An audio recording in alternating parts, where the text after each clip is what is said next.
All is well nature అండి. Nature బావుంటేనే మనం బావుంటాం. ఈ మధ్య కాలంలో చిన్న ఫంక్షన్ జరిగినా, పెద్ద ఫంక్షన్ జరిగినా, పెళ్ళిళ్ళు గాని, పేరంటాలు ఏవి జరిగినా సరే, ప్లాస్టిక్ ప్లేట్‌లో ఏసుకొని దాంట్లో తింటున్నారండి. దాంట్లో తినడం వల్ల చాలా అనారోగ్య సమస్యలొస్తాయండి. చాలా అంటే చానా వస్తాయి. ఇలా ముద్దుగా మోతకాకలు ఉట్టుకొని, దాంట్లో అన్నం కలుపుకొని తింటే ఉంటదండి. ఆరోగ్యం ఆరోగ్యం, టేస్ట్‌కు టేస్టు.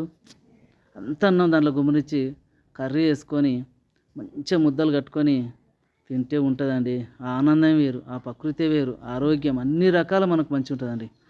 చాలామంది ఏం చేస్తారంటే ఈ మధ్యలో చాలా అయినాయి ప్లాస్టిక్ ప్లేట్‌లో తింటే. దానివల్ల ఆరోగ్య సమస్యలొస్తది. ఆ టేస్ట్ ఉండదు. ఏం బాగుండదు. ఇట్లా ముద్దుగా మూతకక్కలు కట్టుకొని, అంతా కలుపుకొని ఇట్లా ముద్దలు తింటుంటే ఎంత మంచిగుంటదండి అసలు. ఇట్లా ముద్దలు కలిపి ఒక్కొక్కరికి ముద్దలు పెడుతుంటే దాంట్లో ప్రేమానురాగాలు ఎట్లా ఉంటాయండి. ఇట్లా ముద్దలు కట్టుకొని మంచిగా బ్రహ్మాండంగా నోటి నిండా తింటుంటే ఆ టేస్టే వేరండి. ఆ కథనే వేరు. ఇటువంటి ఆనందం ఎన్ని కోట్లిచ్చినా, ఎన్ని లక్షలిచ్చినా, ఏం పైసలిచ్చినా దొరకదండి. ఎంత అన్నం చూడండి మొత్తం చాలా అన్నం ఉన్నదండి. ఈ ఆకులు తింటే ఆ టేస్ట్‌కు మొత్తం అయిపోయింది సార్ అన్నం. అలా తినం లాస్ట్‌కు ఆ మెతుకులు ఏరుకొని తినాల్సొస్తుంది. అట్లా ఉంటది ముచ్చట మోతకాకుతోన. కాబట్టి ప్రతి ఒక్కరు కూడా గమనించండి. చిన్న కార్యాలైనా, పెద్ద కార్యాలు ఏవైనా సరే గానీ, మోతకాకులతోన ఇస్తరాకులు దొరుకుతాయి. ఇస్తరాకులు తింటే ఆరోగ్యం మంచిదండి. చాలా మంచిది. చాలా మంచిది.